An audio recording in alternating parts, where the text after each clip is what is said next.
when you feel low, you can still go. Even when you feel slow, you can still go. Even when there's no hope, you can still go. I never answer to no, man, I still go. Live on my YouTube channel, Thursday evening, June 26, 2025. I'm Rich Mancuso. Welcome once again to Keep It in the Ring. The next hour or so or more, a lot to talk about as always. And my friends, thank you for your continued support. I'll bring Tommy D in a moment, co-host with me as always, my esteemed colleague and good friend. And, of course, the boxing schedule. Scroll at the bottom of your screen. Reach me, Rich Mancuso, my social media at the bottom. You see it, X Ring786, Facebook.com, Rich Mancuso, also on Instagram. My content always on LatinoSports.com and among many of the outlets I write for. And, of course, it's you. We want you to comment. So comment as we go along on the program tonight. Like, comment, and subscribe to my channel on YouTube. And also String Punk Entertainment. We're all on the AGT network. And I don't know if we're on Facebook Live tonight, but subscribe, like the Keep It in the Ring page also on Facebook. Appreciate that as well. Already, BYO, thank you for commenting. Hope you all do tonight as we get this going. And we're going to look at this. We're looking at Canelo Álvarez and Terence Crawford. We'll get into that. Adding more hype to a fight that doesn't need it with a push and shove. We'll get to that. The BBC in Top Rank, the latest update on that. They might be working together real soon, as early as September. Deontay Wilder this weekend on the comeback trail, trying to get another heavyweight championship. Will he get that? He begins the quest this weekend. We'll talk about that. Plus Jake Paul. He says after this weekend, he is going to fight for a championship. We'll analyze that. We'll have the WWE News Night of Champions go around the table with that. Of course, Rebel Rant Robbie Rebel will join us on that, and his Rebel Rant, of course. AEW news, getting ready for All In. We'll have the nostalgia and a good one this week, plus much more. This is Keep It in the Ring. I'm Rich Mancuso. Let's get to it. All right, Canelo and Terence Bud Crawford, always looked at as a fight that fans wanted to see, and we know it's been official, it's made. Fight needs no hype. We know that. September 13th, Allegiant Stadium, Las Vegas. The Turk guy, Dana White, and Netflix will be the streamer, which should do more records, more than the Paul Tyson event on Netflix, that bogus fight that was scripted. I'll always say that. But we have the undefeated Crawford now going up 2 weight classes to 168 to try and dethrone Canelo Álvarez. And Canelo's legacy, that's what he wants to continue here. Crawford is the older of the two, as you know. It is the mega fight. And more added bonus to it is that $5 million KO bonus that the Turk guy put out. Whoever gets the knockout gets an additional $5 million. Turkey wants to see a competitive fight, not only on this one, but all of the fights he does under his banner, as Turkey is now taking over the sport as the main promoter because he has all the money, of course. So they began the press conference tour with these 2 mega fights with 2 superstars last week. In Saudi Arabia, they had peace. They ate at the table with the Turkey. Then they moved it to New York. And things just went haywire after that. Started off complimentary, and then the push and shove. Everyone has seen it by now. I have said that this was staged. You know, Terence Crawford is a very complacent, low-key fighter. He doesn't get into this verbal wars with others. He doesn't use foul language. He does his business in the ring when it's time, and that's why he's where he's at. But this was more out of a WWE script. This happened at Fan Fest in New York City last Sunday. So appropriate with all the mega superstars in sports, of legends and of current there. And they had it there. And after everything went well during the press conference, you saw it, you know, they talked, they complimented each other. And then we get the shove. Tom, roll the video.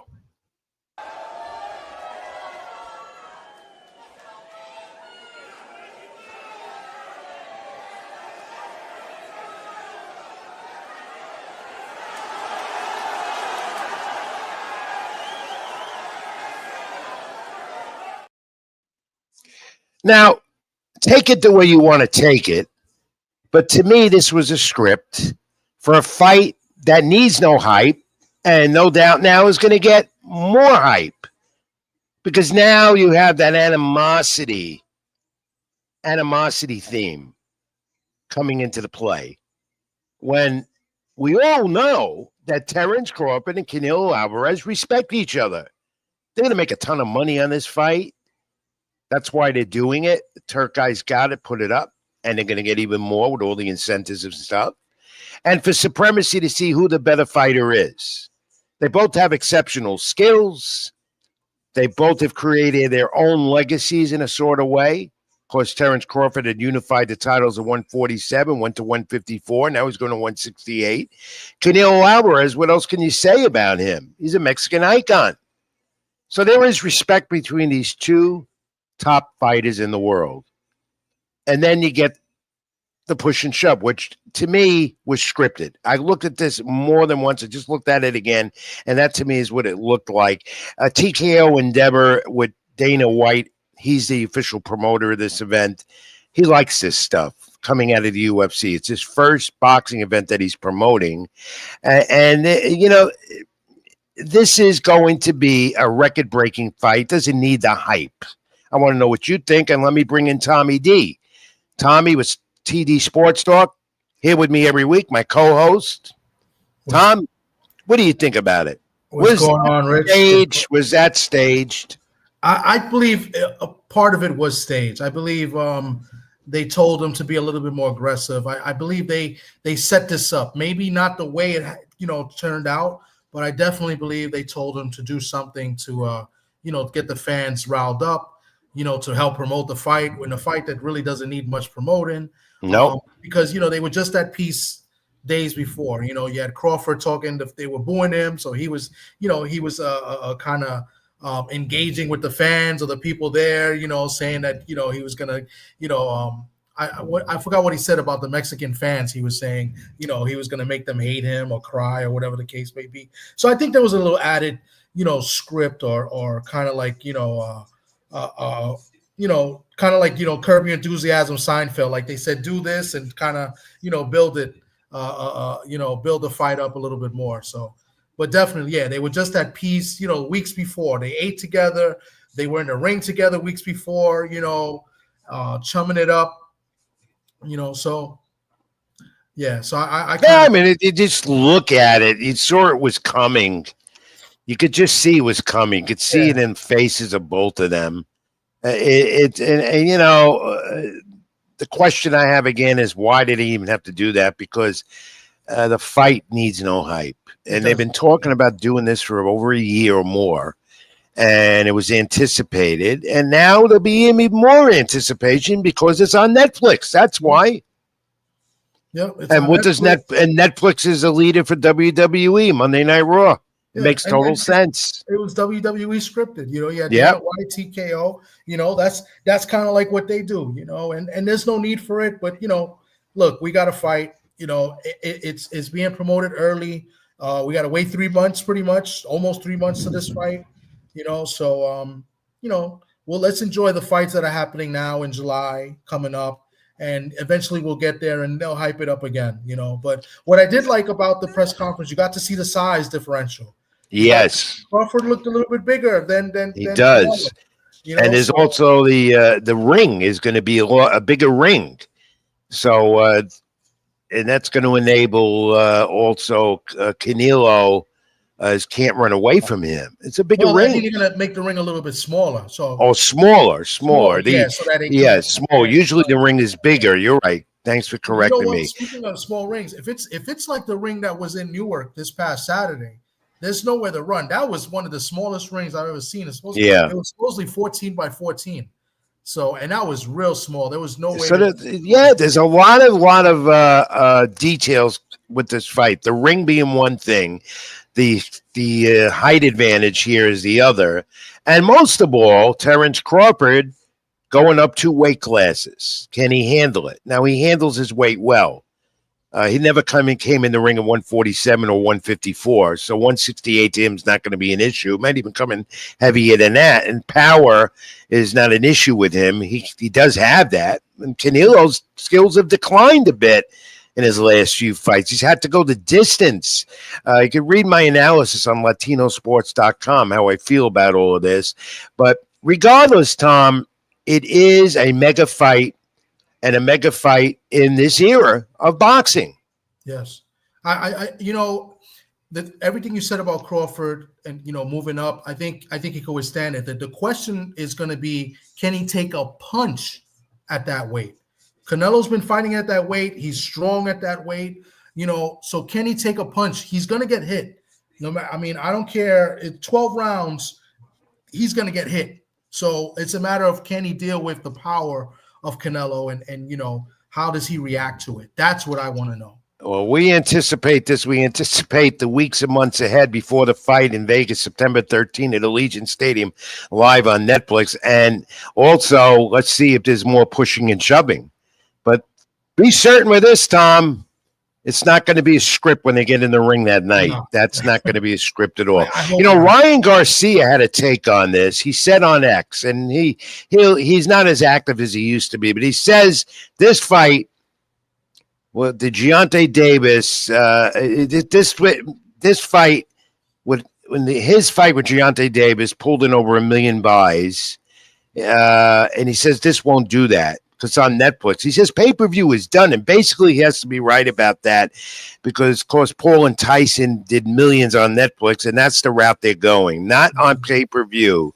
What they're doing is they're going to Netflix, and here's an example of it. And that's what Ryan Garcia had a take on it. And the Turk guy said this, looking beyond Canelo and Crawford, he said he's looking ahead that Canelo will fight Cerise on the Eubank Jr. card in February, where he could be getting Conor Benn again. Cerise Berlanga July 12th, of course, Louis Armstrong in New York City, and Eubanks Jr., Conor Benn 2, looking at late September or October. So everyone has an opinion on this, including Bill Henney, Big Bill, Big Mouth Bill, as I call him, never stops, chiming in as usual, saying that Crawford ain't nothing to play with. Says Canelo ain't too big for Crawford.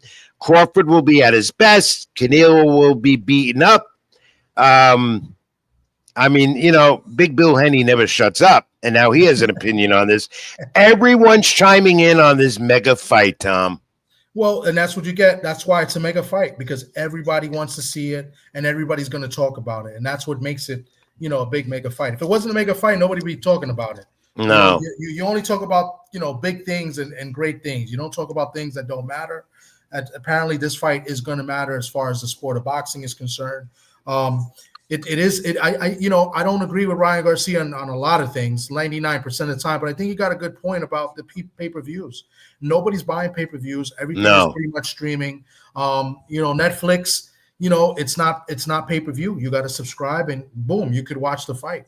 So Netflix's subscriptions, I think about 20 plus. I can't remember. I have a Netflix subscription. Can't even talk today. And I don't even know how much I pay for it, but it's much cheaper than a pay-per-view. So well, that's what they want, and it brings in the revenue for the fighters, and the Turk guy supports all this. And look, pay-per-view's been declining for years, and soon as I've said this, soon pay-per-view with boxing is going to completely go out the window. Yeah. Netflix is the leader; they're the future, and Amazon Prime as well. All the streaming networks are taking over the pay-per-view industry in boxing, and this one should surpass, as I said, Tyson Paul, which was scripted and still did record numbers. So do expect that. Look, continue this talk about Bill Henney, though. He continues to taunt Richardson Hitchens, the IBF champ at 140. At FanFest outside, he was taunting him. What does he want from this kid? Bill, I think Bill is good and for boxing. I like Bill. I think he does a great job. I think he's a little bit extra at times. I think he's just looking to get a good fight. He wants his son, and his son wants the biggest names. Richardson Hitchens is a big name now. He's a champion. But the thing is, he wants Hitchens to come up at 147. So I don't agree with that. So kudos and more power to Hitchens for not moving up. If he's not ready to move up, he's not ready to move up. You know what I'm saying? So let's stay at 140. Do what you got to do at 140. Unify if need be. Try to get undisputed if that's your real goal. You know what I'm saying? So I have no problem with Hitchens not taking the fight. Will Henny at Teofimo Lopez? Well, let's take a look at this, because Teofimo Lopez during the past week was spotted with Oscar De La Hoya. Because Teofimo, maybe De La Hoya is going to be involved in something like this.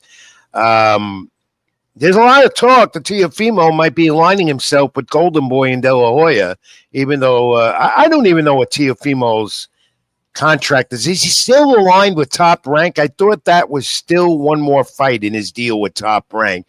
Yet he fights on Matchroom. Yeah. I really don't know what's going on with Teofimo. I don't think Teofimo knows what's going on with Teofimo. No. I mean, he's just he's a head case. I'm not a fan. I'm not a fan of the stuff he does outside the ring and the things that he say. He had a chance to fight Devin for reportedly $11 million. He doesn't want to take the fight because he thinks that I don't want to say the word scared, but he thinks that he's not going to get a fair deal in the fight. He feels like he's going to go. He's always turning down fights because of the money, and he's been offered damn good money from what I'm hearing. $11 million. Yeah, how can you turn that down? I think Teofimo's his ego has just gone a little too far, and he uses social media as his forum to negotiate what he wants, and as a result, he's not getting it. But then again, that's what I keep saying every week, Tom. Fighters use social media to get what they want. Sometimes they get, sometimes they don't. Teofimo's one of them. And then this Top Rank and the PBC. Top Rank's deal with ESPN over. I believe it's going to end the end of the month or beginning of August. And Top Rank and the PBC are talking. And Amazon about working together. Amazon Prime reportedly, we're getting this report. Teofimo Lopez, Gary Anthony Russell, unification at 140, WBO and WBA titles at the Barclays Center in Brooklyn, New York at some point by the end of the year. That's what we heard just a couple of days ago. So we don't know where Teofimo Lopez is going. And if this fight for unification comes up, indeed against Gary Anthony Russell, and Teofimo turns that down, then we know something's deadly wrong. If he does take this fight, the thing is, Teo, we don't know what's going on with Teo. And it's Gary Antoine Russell, not Gary Anthony. Gary Antoine Russell. But if he makes this fight, I'm making my usual blunders, Tom. He got to me, but that's no excuse. If this fight actually gets made, it's a good fight. But I don't believe it until I see it. He's talking about fighting Hitchens in a unification. Now Gary Antoine. Let's just make a fight and let's see what happens. Because right now, who knows what Teo's going to do? He's pissing away his career right now. He is. He really is, because the names are there in front of him. The money's out there for him, yet he keeps turning everything down. And yet he wants to take over. Does he take over 140? Does he go 147? To be determined. We do know this last Saturday, Tom Wofford 360 Promotions continues to propel his champion, undefeated 14-0 junior middleweight, Kaleem King Walsh. Bad cut in the second round, right eyelid. The fight was waved off. Walsh had his vision impaired. 1 second into the fifth round, went to the scorecards. He does get the unanimous decision, 50-46 three times over Elias Espadas. The 24-year-old Walsh said he was disappointed, wanted to continue, but handled the adversity. Wants to be on the Canelo Crawford undercard. He wants to be on that card. Tom Wofford, 360 Promotions, reportedly said he's going to try and make that happen for him. This young man is powerful, Tom. Despite the eye injury, he continued and dealt with the adversity. Listen, I have my issues with Kalen Walsh, and that's because he fought a friend of mine from the Bronx. And you know what? That was a couple years ago. That's done with. But he has shown improvement each and every fight. I like him. I think he's a good kid. I think he can fight. I would like him to box a little bit more because I do think he has a good jab. I've criticized Freddie Roach a little bit here because Freddie Roach is a great trainer, but I think Caleb would be better off with a trainer that would help him box a little bit more rather than fight. Because he's tall, he knows how to fight tall at times. And he uses the jab well. Improving. So now he calls out. They've been back and forth. Fernando Vargas Jr. And that's a big fight. Fernando Vargas Jr. is undefeated. I don't think he's as good as his father, but hey, they're both undefeated, quote unquote prospects, right? Or somewhat contenders. Let's let one of those O's go and let's see what they really got, and let's eliminate one. So I have no problem with that fight. Dana White should be able to help make the fight because he helps 360 Promotions. So UFC Fight Pass too, So, and he's the official promoter as well with Loeffler. So that could really happen. Well, he keeps progressing and he's getting up there in the rankings, and wouldn't be surprised if he gets a title opportunity real soon. He's got the right people behind him. Like in my opinion, what they should do, let him fight September, get the pay-per-view. Now he gets more eyes on him at the pay-per-view and the undercard, right? And then if Xander takes care of business in July, mega fight next year in the Garden, Puerto Rico against the Irish, right? Yeah, that two of the biggest fan bases. In the main arena, not in the theater, because you brought up a good point.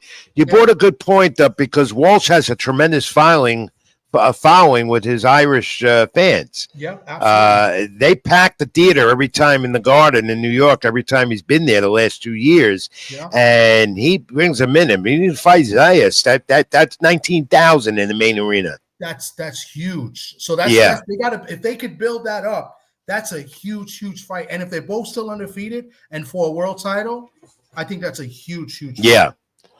It's better than seeing Jake Paul, and we're going to talk about him in a moment. All right, Tom, let's move on. You were at a top-ranked ESPN Plus Credential Center in New Jersey last Saturday before a sparse crowd, far from being sold out. A 23-year-old Vito Melenicki, nearby Roseland, New Jersey. He knocked down Kamil Gardazek, 19-1, 10-round fight for middleweights. And now we got to ask him, what did you think of his performance Saturday night, Vito? I thought Vito looked phenomenal. I mean, he was against an undefeated opponent.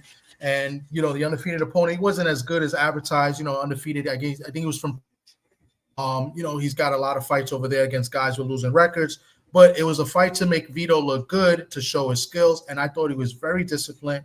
He dropped him, I believe, in the third round he was working the body well. I think the ref was a little hard on him because the guy was complaining about low blows, but I thought they were legit body shots.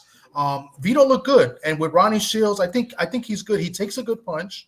He can box. He just got to be disciplined. The thing with him is how far away is he from getting a title opportunity somewhere? I mean, he's been at it for 3 years now, and he might be ready. I think Top Rank already has some guys at 160. I think they can make a fight in-house and just see where they go and, eliminate one, him versus Jahai Tucker or him against Troy Isley. They got 3 guys at 160 that are promising undefeated fighters. Let's see what happens. Put him in the ring with those guys and see what he does. And I think he'll be very competitive, and he might be able to beat both of them. I think, like I said, I think he doesn't have the power, but I think he has great boxing ability. I think he has good defense. It's just his discipline sometimes, in the later rounds is what haunts him. Well, I wasn't able to catch the fight. I only saw highlights, but his ability to finish off an opponent, sometimes now I question that. Sometimes, but to go the distance, as long as he's scoring the points that he has to get from the 3 blind mice judges at ringside, that seems to be working for him. But doesn't seem to be finishing off opponents as quick as he used to do. But regardless, he's on his way. Another win for him. Congratulations to Vito Melenicki. All right. Also, the good one on the zone past week in Birmingham, England, Francisco Rodriguez, unanimous decision over Galal Yaffe, headed to the WBC Flyweight Championship with Kashiro Taraji. This for Yaffe's WBC International title. Yaffe dropped him in the 12th round. Scores 119-108, 119-108, 118-109. For the Mexican Rodriguez, he goes to 46-1. The punch stats told the story here, courtesy of CompuBox. Rodriguez power punches drive, 28 of 969, 54%. Yafi, 189 of 559, 34%. Rodriguez flyweight record, total landing punches of 12 rounds. So impressive fight, Tom. I saw it on the Zone. That was an impressive fight to watch. It really, I didn't get to see it. I read about it. I heard about it. It was a big upset. Another Mexican coming over and beating a UK fighter of Eddie Hearn's. That curse kind of continues. But from what I read, the fight wasn't even close. Rodriguez pretty much won from round 1 to 12. All right, the summer season with boxing continues, and usually this is a slow point because we're going to talk about next month soon where we're stacked in New York. Good fight weekend, though, coming up ahead. Friday night, ESPN Plus, Quebec City.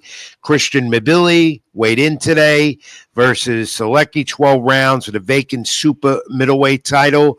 Tom, what are your thoughts briefly about Christian Mabili? He's made some noise rather quickly in the division on the top rank, and a win for him tomorrow night in Quebec City, where he's from, and he's on his way, I believe. I like the kid. I like him a lot. I think he's a very good fighter. Defensively, not as good as as I think he should be, but he throws a lot of punches. He goes in there and he tries to get you out of there. I think he's an exciting fighter to watch. Just defensively, I think he has a lot of flaws. That's the only thing. But hey, I think if he does what he needs to do, is it tomorrow night or Saturday night? It's tomorrow night. Tomorrow night, I think he should get a title shot next. Yeah, I'm anxious to watch that. Hope I catch it. Remember at the ballpark. I hope I can see because I like Mabili.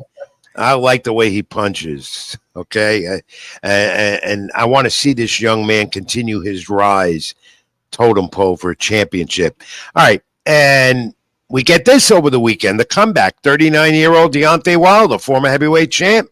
Of course, there he is with Tyson Fury. Those 3 epic fights with the big man.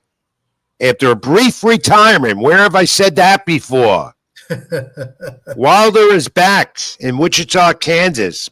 See this on Black Prime Pay-Per-View and payperview.com versus Terrell Herndon. 10 rounds. Is the Bomb Squad back after 2 losses?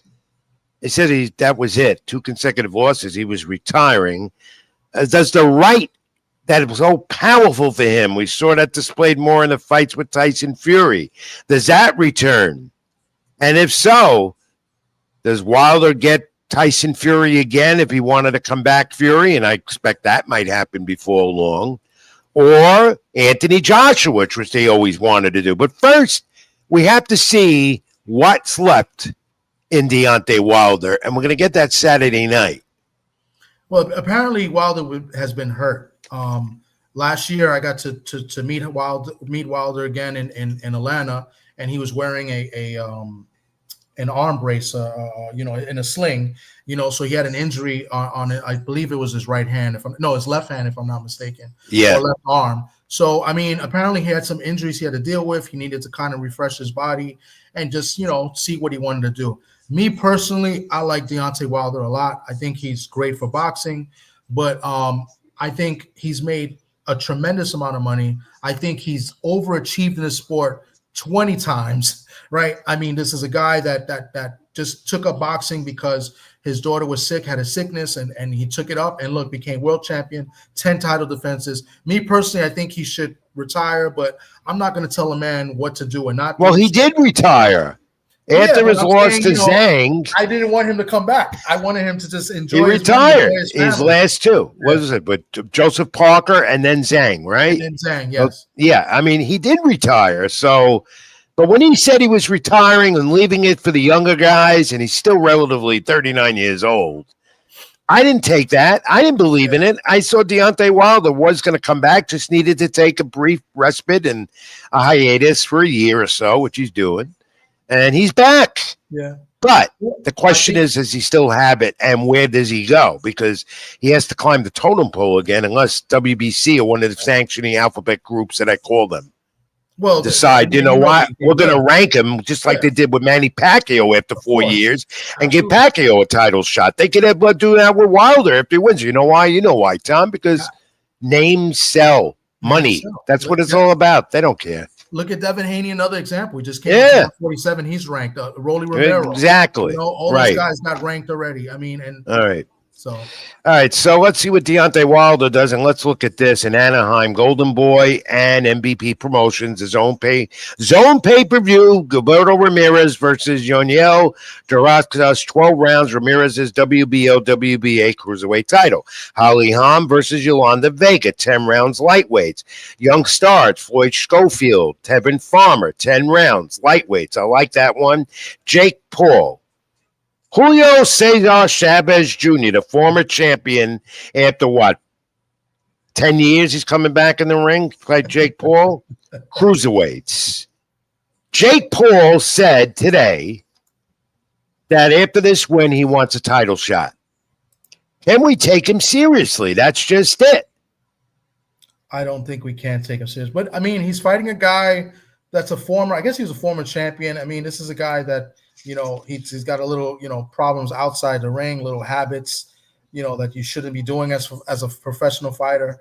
So let's see how he performs. Let's see how motivated Chavez Jr. is in this fight, right? I mean, the press conference is one thing, but the fight is another. I mean, if it's a motivated Chavez Jr., a guy that's really coming to win, not coming to get paid, then, you know, then we can get a better assessment of where Jake Paul is. I don't know. I'm not watching it. I don't watch Jake Paul fights. I think he's a farce. Cruiserweights, and he's talking about big fights. He wants Deontay Davis. He wants Usyk, whatever. Cruiserweights, whatever it is. I am not a fan of Jake Paul. Never was, never will be, because he hasn't fought anybody legitimate. Retired MMA fighters, celebrities, Mike Tyson, script, whatever it is. So I'm not looking forward to it. Gilberto Ramirez, though, I want to see him if I tune in. And how about this? Jose Benavidez Jr. Issues with more illegal substances. February 1st came a knockout over Danny Rosenberger. He's knocked off the board. Right now, again, illegal substances, 9-month suspension, $37,000 fine. He fought on the undercard of his younger brother David, who defeated David Morrell, rather Jose. Whatever. T-Mobile in Vegas, that happened.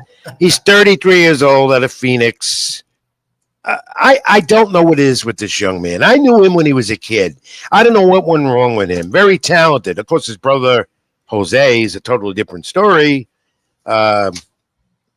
David, rather, but whatever. His most memorable fight was the fight that with Bud Crawford. He was competitive in that fight, and then eventually, he got broken down and got stopped. Always involved with some type of substance abuse or another issue. I think he should just hang it up completely. He'd been riding his brother's coattails for the longest time anyway. All right, and headed to in July. Of course, we know what's happening. We have the Garden coming up next month.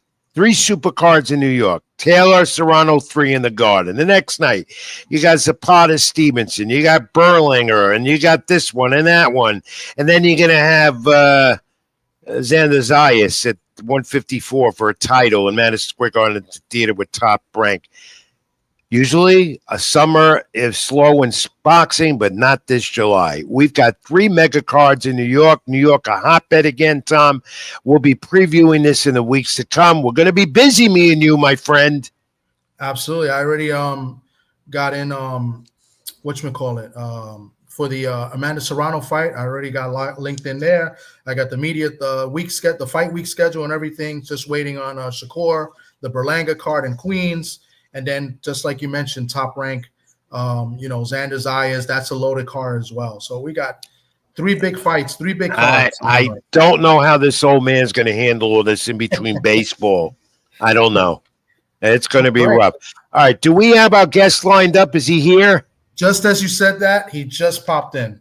Good. Let's get him. I'm excited to talk to this young man who debuted on that Vito Milanicki card at Prudential Center in Newark on Saturday. And his pro debut as a welterweight, majority decision. Muadh Abdus-Salaam, known as Nims. No, well, Nims is it's easy to just call him Nims, but it's Nims. And correct me if I get this wrong. I think I got it right. There, I got this down pat. It's Muadh Abdus-Salaam. Is that it, Nims? Is that how we pronounce your name? Oh, you're on mute. Oh, his voice got connected. All right, he's coming. All right. Well, we'll bring him back on. He's 26 years of age. He's a junior Olympic champion. He's a good friend of Keith Colon. He knows him well. He's out of Newark, New Jersey, and he's got aspirations here right now. 26 years of age. I want to talk to him about debuting at 26 years of age, where that's going to lead him. But he had a good debut fight at welterweight. Tom, you saw him fight, and we're going to get him back, hopefully. Yeah, what did you think of him in his debut? Is he back? Do we have him? He's coming back. I know he just texted me, so just give him a second. But he looked good. I got there a little bit late. Traffic was bad. I was with your friend Socrates Palmer.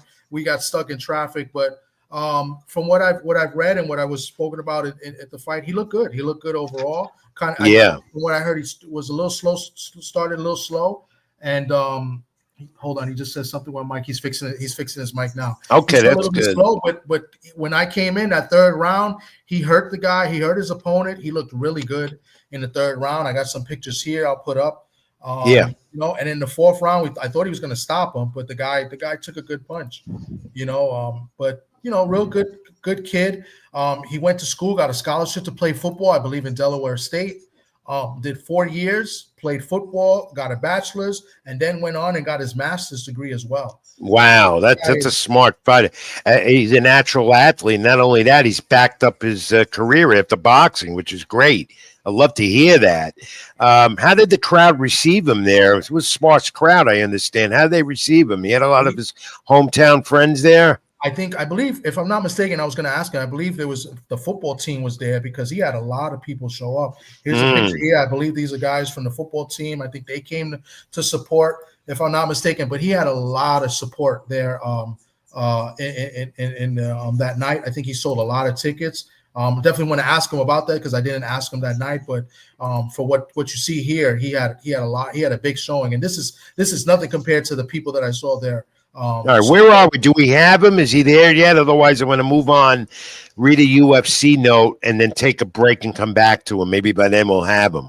Okay, yeah. Is he there? He's fixing his mic. He'll come back. He's not here yet, but he's all right. Let me give this UFC note, then we'll take a break and then get to him. So tell him to hang on.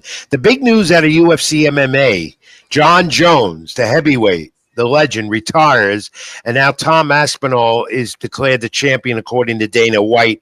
Was he avoiding Aspinall? That's what everybody says.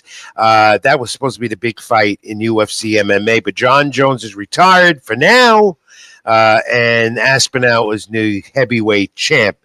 A lot of UFC talk, and I got to do more of that. I'm getting asked to do more of that. And Khalil Roundtree, the unanimous decision of Jarrell Hill, light heavyweight's a good one on UFC Fight Night this past weekend. But there he is, John Jones. Does he head to WWE? That's what a lot of them like to do. All right, Tom, let's take a brief time out, and then we'll.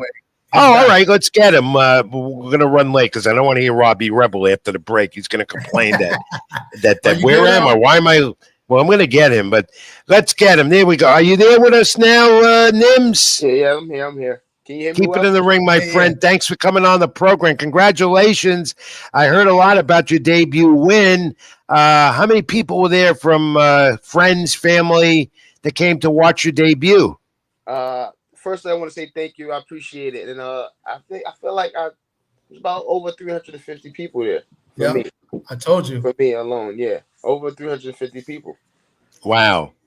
How did it feel fighting your debut in your hometown?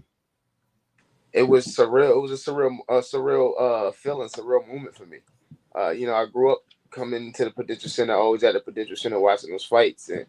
And I always wanted to turn pro in boxing, and then finally getting the job done, and finally for it to be there. Yeah, it didn't hit me until I was in the ring and they were saying the scorecards. I was like, wow, Wow. in front of my Well, own. you got the majority decision. Was there any doubt when it went to the scorecards? Nah, no doubt at all. Nah. All right, tell us how you approached this debut fight. How did you approach it? Of course, you were confident. You know you're going to win. Every fighter does, but how did you approach it? Did you know much about your opponent? I watched a couple videos on him before his previous fights on YouTube and things like that, but I knew he was going to be a tough guy, a rough guy, wild kind of fighter. So, you know, when you get someone hurt, the most dangerous fighter is a hurt fighter. You know, you can run in, you can open up, you get caught with shots. They can wing and throw a crazy shot, and you get caught with it. So I was more so trying to keep my composure. Question, Sims, what took you so long? You're 26 years of age. Any reason why you debuted at 26 years of age? I mean, fighters will debut at that age, but some much younger. And 26 is still relatively young. It's not like you're a 40-year-old debuting. Why at 26 years of age did you turn pro? So I took some time off to go to college. I played football. So when I was 16, I always knew that I had to go to college and that, you know, football was that tool to pay for it. So at 16, I stopped fighting. My last fight was in the JOs and the Nationals. Then I fully went into football because I always was a dual athlete growing up. So then I fully locked in with football, got the scholarship, went to Delaware State University and played football there on scholarship, and then got my master's also. Why did people call you Nims? My uncle gave me that nickname when I was a kid. He started calling me Nimrod. Oh, okay. Yeah. Well, no disrespect, but it's easier for me to call you Nims than by your real name because I have trouble with names. Everyone knows Rich Mancuso has trouble with names. Tom will shake his head and agree to that. Tom, go ahead. You were at the fight, so why don't you ask him a few questions? I don't want to keep him too much longer. You were there. You saw him, and I hope to see him fight next. By the way, do you have something lined up already for your next one? Not as of yet. Nothing set in stone, nothing concrete yet, but we have some talks going on. Okay, Tom, why don't you give him a few questions, show some images of the fight again, and let's everyone get to know what this young man is all about. Well, one of the questions you took from me, but I'll ask it. I know you said you had over 300 people. Was the entire football team there? Because I thought those were football players that you took pictures with. I was showing the pictures of you with the team. Was this the football team? No, they're my frat brothers. Okay, nice. All right. Yeah. So I was telling them that you had a lot of people there, but going into the fight, when that walk, explain that moment going through your head, the walk, to the ring. I honestly was so locked in on the fight that I really wasn't paying attention too much to the crowd. You know, like I saw my mom out the corner of my eye. I saw all the lights and cameras, but I really was so locked in on the fight that I didn't make the moment bigger than myself. Okay. And then, so I missed the first round. I apologize for that. But explain, how did that first round go? What was your thoughts going in? Like, did you immediately, have a game plan in mind, or you just went and just felt the moment? Like, just talk me through a little bit of that first round. We had a couple of different things in mind, but I just wanted to make sure that when I first came out that, I established the jab first. I knew that a lot of the guys that he fought before didn't have a fast enough jab, a sharp jab. So I was just trying to establish the dominance of my jab, and then as we worked, I would see shots, land shots, open. So the jab is what we know. It's your forte, the jab. No, so basically, what my father does, right? My dad is my trainer. He's also Keith Cologne trainer. What he does is when you get a fighter, he kind of, tailor your game to off of what you do and how you fight already. He just sit, watch, and try to help you perfect certain things in your craft. But it's only two things that he makes all of his fighters good at: is a jab and defense. So you got to have jab, and you have to be defensively aware. Well, you're in a division where jabbing is so important. Do you handle 147 okay? How hard is it for you to make weight? Oh, no, that was fine. That was good. I made weight, no problem. And is that the way that you're going to try to campaign at, or you're thinking 140 as well? Yeah, I mean between 140 and 147. Okay. That's a tough. The division is getting new young blood again, as they say. And maybe perhaps, I hope so, Sims. You're on this program, which means it's going to lead to things. Everyone who comes on here does well. Yeah. So, your debut is over with. You got that over with, and that's always a good thing. To get that first one out of the way, and it went really well. 147, though, that division has had a great history in the sport for years and continues to be that way. It's going through a little dull period and reviving again. How soon do you think you could possibly make a move here? You maybe fight 3 times a year? Is that what you're looking at? Yeah, I'm looking about 4 or 5 times a year. So maybe get three out this year, and then going into next year, probably get the ball rolling.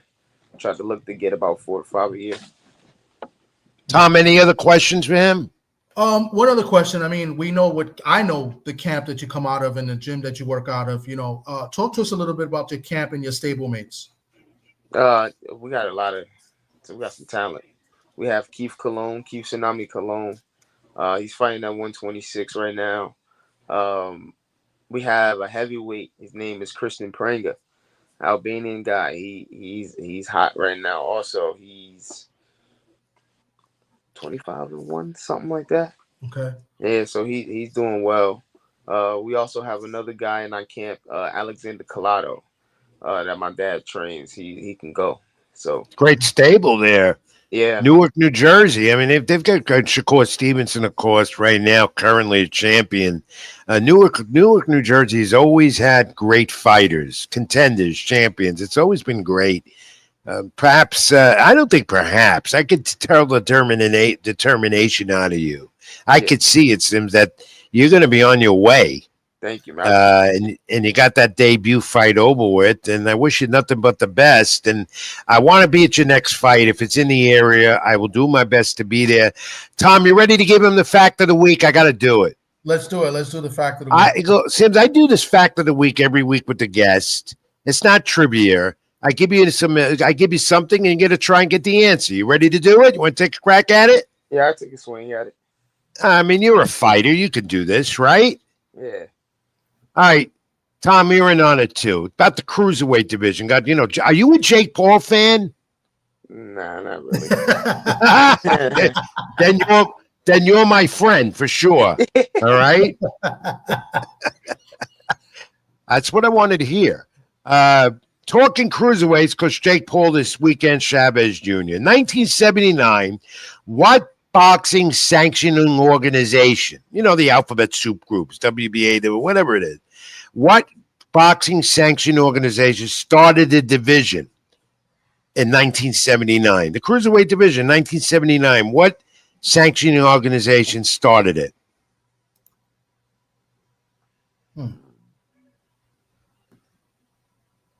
Would that be the WBC? It was very good.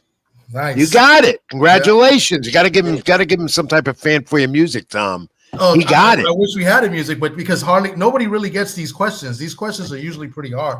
Well, you got it. He got it. Yeah, the WBC started the cruiserweight division in 1979. The WBA and the IBF followed. It went from a weight of 190 to 195, and that's where we're at right now. Cruiserweight division started by WBC, but our friend here, a champion for the future, soon. Sims got it. Congratulations. Nims. Congratulations on your first win. All right, Tom. Nims. Nims, I'm going to get your name right. Even Nims, I'll get it right. I promise you. Got you, man. But how does a ring announcer announce your name in the ring? He says Muadh Abdus-Salaam. Congratulations. Good luck to you, my friend, and keep it in the ring. Thanks for being here with me and Tom. Thank you. Have a good night. We'll talk, Nims. We'll see you soon. And when your next fight comes up, we'll talk about that and we'll help promote that as well. All right, perfect. Thank you. All right, thank you. Keep it in the ring, champ. Thank you, Tom, for filling in and helping me out with his name as well. Promise you, one day I'll get the names right.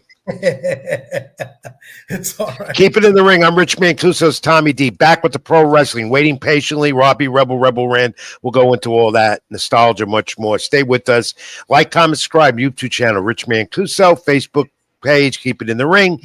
Stream Punk Entertainment, and much more. Back in a moment. Stay with us. This is Keep It in the Ring.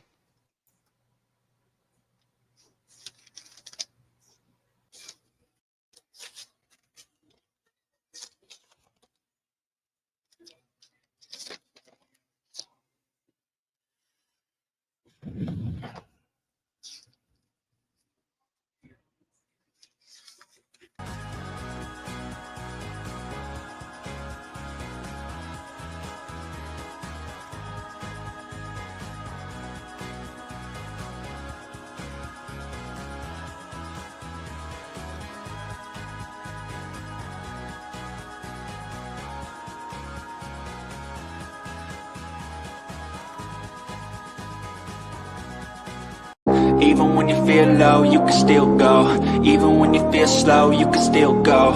Even when there's no hope, you can still go. I never answer to no, man, I still go. All right, back with Keep It in the Ring. I'm Rich Mancuso with Tommy D. It's pro wrestling time. Tom, is my friend Robbie Rebel, is he there? Or did he leave? Or did Surprisingly, he is not here. I don't know what is going on. Was he ever there? He was not here at all. He did not. I just sent him a message. I'm hoping he responds, but he's fed up with me. Unless he's fed up with me. He probably fell asleep. I definitely spoke to him. We definitely chatted earlier today. He was at work and he responded, so I'm not sure. He probably fell asleep, and you know what? I'm going to talk to him. It's time to make a change. I'm going to have to get someone. I'm serious. I'm going to have to get someone else. I mean, that's all right. That's why I love him, but and he's got to wait, and I got to wait. I know he's asleep, whatever, and I love him. But anyway, let's go to the pro wrestling, Tom. Me and you will do it. WWE, a lot of news, and of course they had to do this. He's not Ron Killings again. He's R-Truth again. R-False. They're calling him R-Truth. What? They went through all that, and he's R-Truth again. Rich, that's not even the major news of the week. The major news of the week is Chad Gable got hurt. That's that too. We're going to get to Chad Gable. He's out to whatever, which means we don't get to see El Grande Americana. That's my favorite wrestler. I can't. That's what really hurts. That's the big news of the week. Unless they decide to do this, they bring someone. Chad Gable's hurt. Then they bring El Grande Americana in, and then that there goes all the talk that they're the same one. Yeah, I wonder if creativity will do that. I wonder if they'll decide to do something like that. But Chad Gable's hurt, undetermined how long, and no El Grande Americana, or at least for now. I'm not complaining about it. I'm not complaining about it. R-Truth is now R-Truth again, which makes no sense. What else? The Wyatt Six. We still don't know what direction they're headed, but I think Alexa Bliss eventually will be a part of them. And now let's send our attention to Night of Champions, Saturday afternoon, Saudi Arabia on Peacock. There was a lot of talk they weren't going to go there because of the ongoing conflict in Saudi Arabia. It might be a place they're not safe, but they decided, let's do it. They're going to be there, and it's all scheduled. And let's go through this, Tom, because it looks like an interesting card, which will obviously lead up to SummerSlam in August at MetLife 2 nights in New Jersey. Jacob Fatu and Solo Sikoa for the U.S. title. That's gonna lead it off. What do you think? I think there's going to be a new member coming in to maybe help Sikoa, because it's obvious that Fatu and Sikoa are not on the same page, and that's why we're at this point. What do you think, Tom? I think they have U.S. title. They have to do something where Solo gets the win, because he's been losing. He's lost clean pretty much his last big feuds. To Roman Reigns, to Cody, like he hasn't, so if he loses again, his whole gimmick, and they'll probably put him away for a while. So I think to keep his character alive, I think he needs a win, and I think Solo gets the win. And like you said, maybe they bring in a new member to help Solo out. All right, so Dom Mysterio, supposedly Dirty Dom, is hurt, so they scrapped his match on here with AJ Styles. So in comes Rhea Ripley and Raquel Rodriguez renewing their feud, and that's going to be something leading up to SummerSlam, no doubt about it. Of course, Liv Morgan is not around, so Roxanne Perez and Rodriguez, they're probably going to be the tag champions, and then Liv will come back, and there'll be a whole thing about that. In the meantime, Ripley, my favorite, against Raquel. Who do you like? I don't know. That's tough. I think they just that's another one that's been kind of losing a lot too. But I think Rhea Ripley goes over. I think they'll put up a good match. They got to kind of like buy some time to see what direction they're going to do with Raquel, because with her partner being out, they got to do something with her. So just to keep her, her character alive, maybe they'll create a good match, or maybe there'll be like a double counter, double DQ, or something like that. But be interested to see what they do with her character moving forward. Obviously they're going to strip them of the belts. Fans are looking forward to seeing this one that was added, Damian Cross and Sami Zayn. There's a lot of buzz, Sami Zayn. There could be a double turn here with these two. I don't know how they would do that, because Sami is so over right now. So, but Cross, I think the WWE's dropped the ball with him since he's come in. I don't think they knew how to use him. I could see him probably getting released soon. I don't know why they keep him if they're not going to use him correctly. Interest. I think Sami Zayn goes over, unless he goes over and then eventually turns heel. I mean, not sure what they're gonna do. Triple H, not sure what he's doing with the booking. Do we have some images of what's going on Saturday? Do we have anything? Well, what do we got?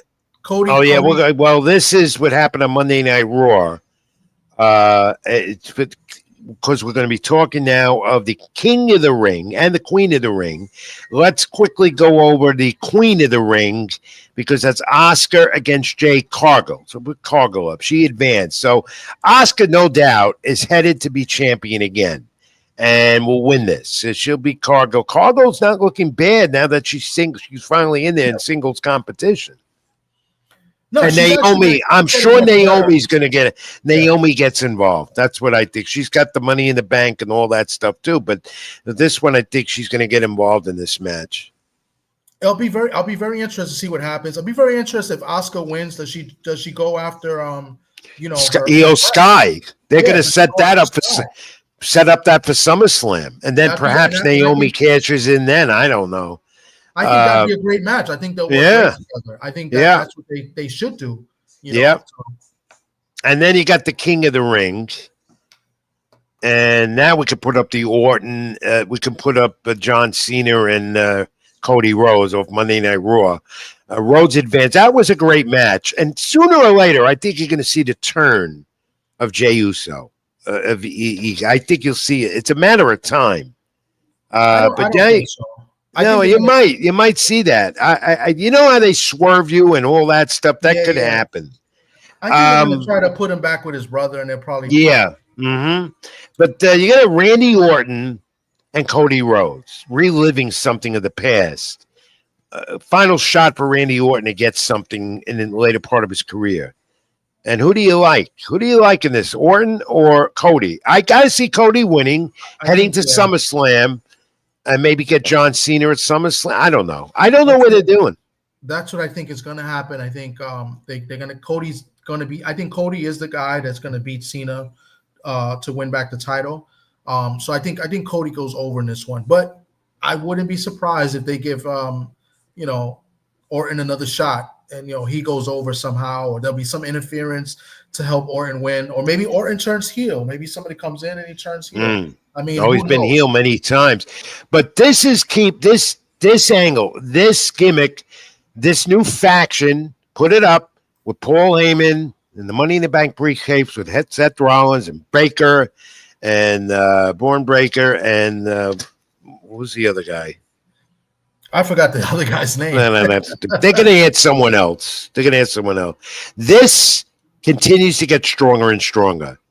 And somehow or another, this match, the main event at Night of Champions Saturday, John Cena and CM Punk, something's going to happen with these guys in that match. Maybe continues or does Roman Reigns make his reappearance? There's a talk and rumors.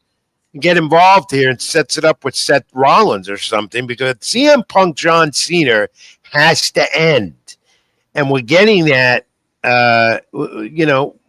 Punk and Rollins, but we're getting Cena and Punk, which also has to end. Cena's not dropping the title Saturday. There's no way that's happening, because he's going to have that title at least up till SummerSlam or afterwards. Tom, who do you think wins? Cena or Punk? What happens here? I think Cena goes over. I'm not sure how. I think I want to see how they incorporate Roman Reigns into this, because I think Roman Reigns is going to make his appearance pretty soon, and there's a rumor that he's supposed to bring somebody with him as well. Yeah. So that he's forming a new faction or forming a new bloodline or something. Yeah, something like that. That might happen. But Money in the Bank, this looks like a good PLE event on Peacock Saturday afternoon, I think 2 p.m. Eastern, Saudi Arabia, Riyadh season. And they are going through with it. They say everything is safe and they're going to do it. And I'm looking forward to it, because it's going to set up things for SummerSlam in August. Briefly, Tom, AEW getting ready for July 12th, Globe Life in Texas. They're not going to get 70,000 people there, despite what they're saying. Ticket sales are very slow. And All In is going to be Speedball Mike Bailey there and Kevin Knight. I don't even know why I'm reading about AEW, because they do nothing for me. But I like Tony. That they gave away tickets to fill up. Yeah, they do. They do. I wouldn't be surprised. Tony Storm and defending the title against Mercedes Moné. That's going to be good, because I like Tony Storm, and Mercedes always puts on a good show. But Moxley, Adam Page again. The Young Bucks against Swerve, Strickland, and Ospreay should be good. Up for grabs are the Young Bucks EVP positions, the executive vice presidents of the company. This all stemmed out more on Dynamite last night. Their ratings are still not that great. Their arenas are never full, but they're getting ready for their big show. It's equivalent to WWE WrestleMania, All In on July 12th. All right, Tom, that's the wrestling report. No Robbie Rebel this week, and I'm going to get on his case for that. Don't go too hard. I mean, this is the first time he's done that. I mean, something might have happened. You don't know what Well, he didn't text me though, Robbie. Yeah. If you're listening or going to watch the replay, I want to know reason why. I want to know.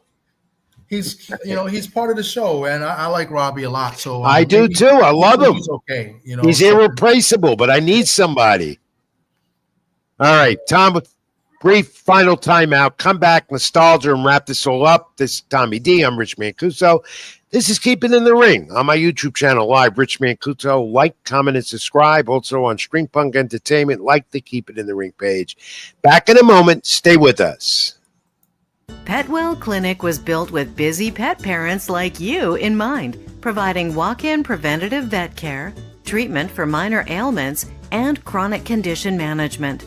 You remain with your pet throughout their visit, and all charges are clearly explained, so there are no surprises at checkout. Just walk in to our Paramus, Greenbrook, or Union locations, or visit us at petwellclinic.com for more information. Even when you feel low, you can still go. Even when you feel slow, you can still go. Even when there's no hope, you can still go. I never answer to no, man, I still go. Going past an hour again, as we always do. Rich Mancuso with Tommy D. And we will go now right away to nostalgia, get the show wrapped up. Let's go to first, June 28, 1997. Remember this? Evander Holyfield defeats Mike Tyson, third round disqualification, retaining the WBE heavyweight title. MGM Grand in Las Vegas, Nevada. The fight known as the famous Bite of the Year. Of course, Tyson lost the last two rounds, and then twice got bit Holyfield's ears in round 3, and then the DQ. And we do have some video we can roll on that, Tom. Let's take a look. Go back in time again, not too that far long ago. Fight of the year, Holyfield Tyson, June 28, 1997, Las Vegas, MGM Grand Arena. Let's look at it.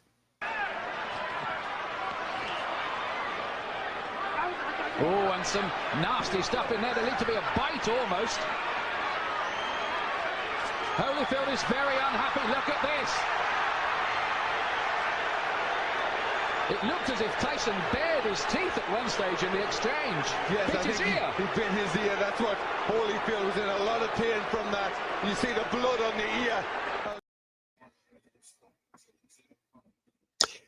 Yeah, that fight will never be. That's something that's in boxing history. Never forget it. Tommy D, do you remember that? Yeah, I remember it like it was yesterday.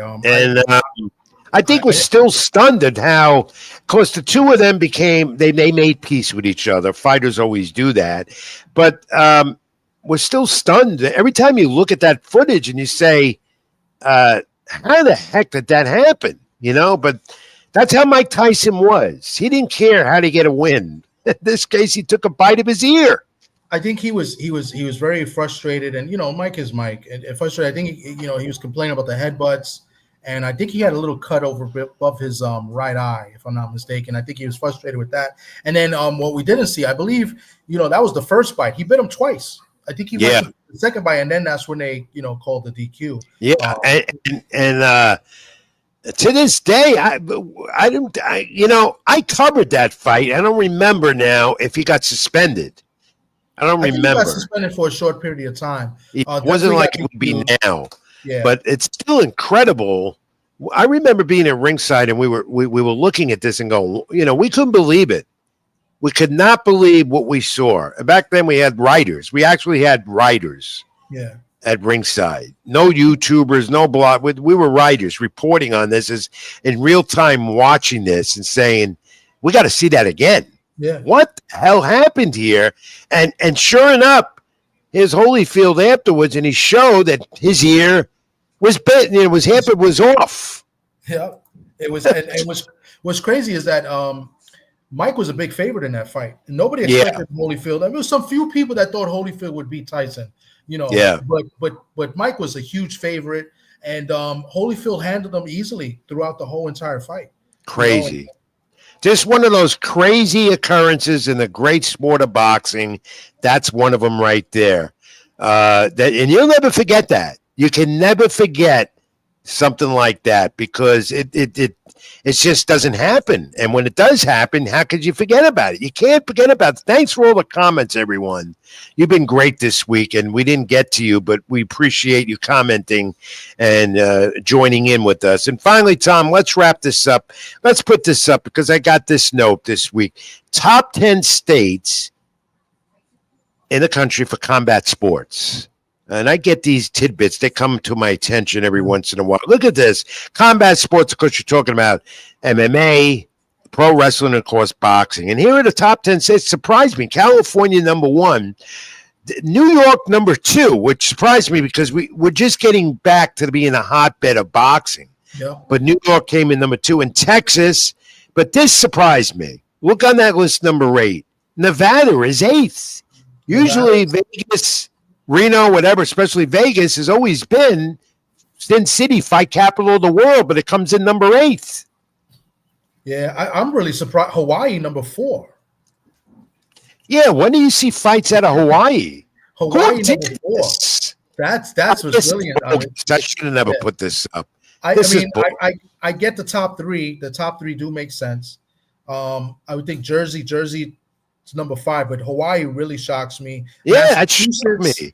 Yeah, Massachusetts. And what shocked me again was Nevada being number 8. That shocked me because there's fights there almost, if not every week, every other week. Yeah. Whether it be the major card or an undercard or something else. But they go, I don't know. This came from a report. I forgot to get who the source was, but I get these crazy emails and I figured, let me put this up. I thought this was interesting. It definitely is. I'm still shocked by Hawaii. Yeah. Yeah, that's a crazy list, but it's there. and according to them, it's valid.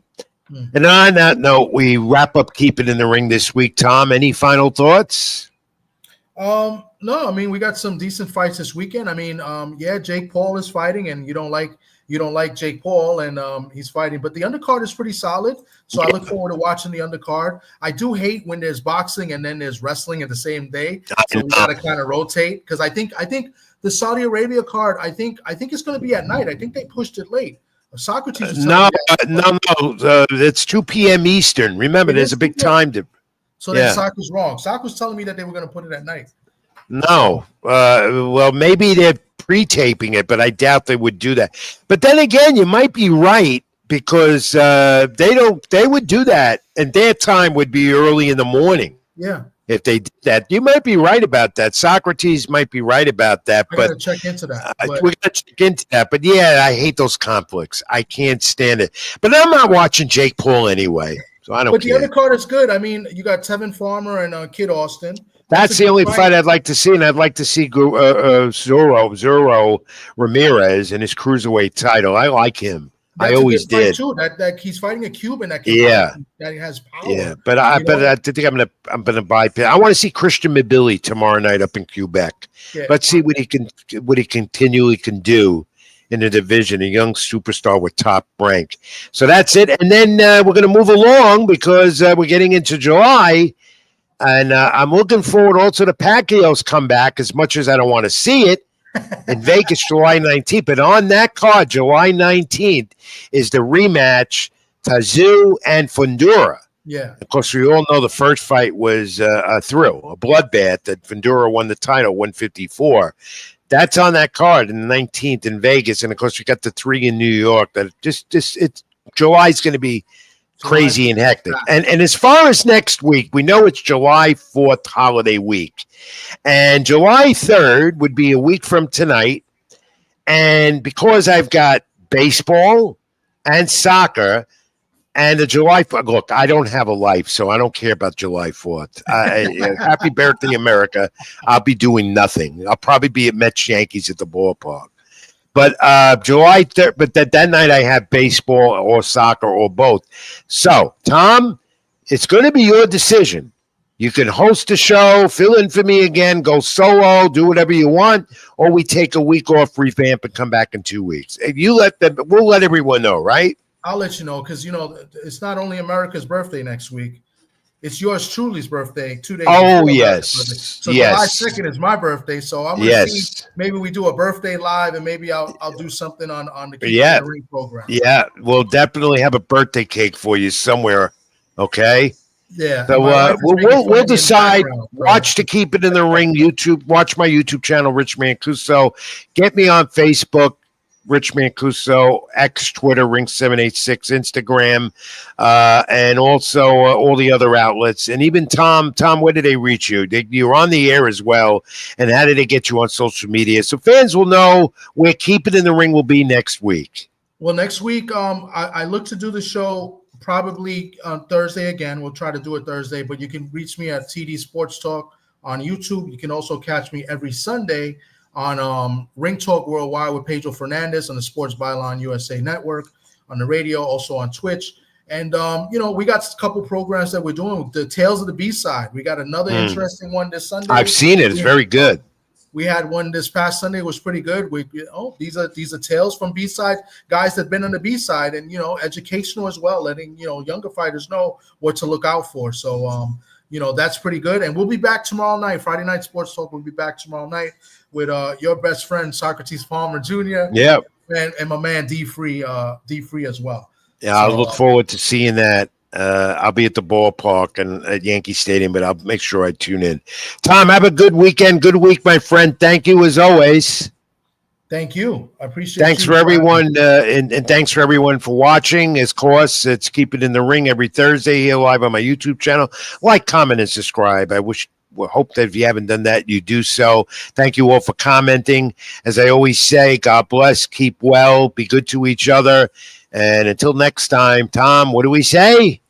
Keep it in the ring. Keep it in the ring, everyone. I'm Rich Mancuso. That's Tommy D. Thank you. See you soon. Even when you feel low, you can still go. Even when you feel slow, you can still go. Even when there's no hope, you can still go. I never answer to no, man, I still go.